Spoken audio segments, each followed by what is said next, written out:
Taste the Daily.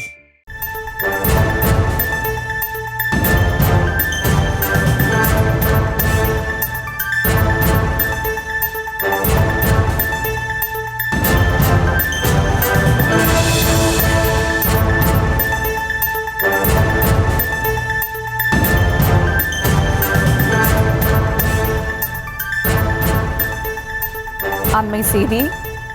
Madurai சென்ற ஏர் India விமானம் எந்திர கோளாறு காரணமாக மீண்டும் சென்னைக்கே திரும்பியிருக்கிறது.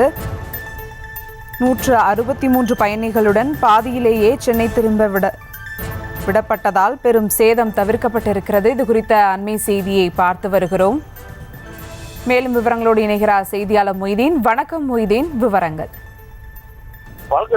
நாடாளுமன்ற உறுப்பினர் கார்த்தி சிதம்பரம் பயணம் செய்த மதுரை செல்லக்கூடிய ஏர் இந்தியா விமானம் இயந்திர கோளாறு காரணமாக 163 பயணிகளுடன் பாதியிலேயே சென்னை திருப்பிவிடப்பட்டதால் இதனால் பெரும் உயிர் சேதம் தவிர்க்கப்பட்டுள்ளது. சென்னையிலிருந்து 163 பயணிகளுடன் மதியம் 12:30 மணிக்கு ஏர் இந்தியா விமானம் மதுரைக்கு புறப்பட்டு சென்றது. விமானம் சென்னையிலிருந்து புறப்பட்ட அரை மணி நேரத்திற்குள் விமானம் ஏதோ கோளாறு இருப்பதாக பைலட்டிற்கு அலாரம் அடிக்கவே பைலட் உடனடியாக சென்னை விமான நிலைய கட்டுப்பாட்டாரை தொடர்பு கொண்டு விமானத்தில் கோளாறு இருப்பதாக தெரிவித்ததுடன் விமானத்தை உடனடியாக தரையிறக்க வேண்டும் என தெரிவித்தார். இதனைத் தொடர்ந்து விமானமானது சுமார் 1 மணி 30 மணி நேரத்தில் சென்னை விமான நிலையத்தில் தரையிறக்கப்பட்டது. விமானியின் சாமர்த்தியத்தால் எந்த ஒரு அசம்பாவிதம் நடக்காமல் விமானம் சென்னையில் தரையிறக்கப்பட்டது. இதில் நாடாளுமன்ற உறுப்பினர் கார்த்தி சிதம்பரம் மதுரை செல்வதற்காக இந்த விமானத்தில் பயணம் செய்தது குறிப்பிடத்தக்கது. சுபார்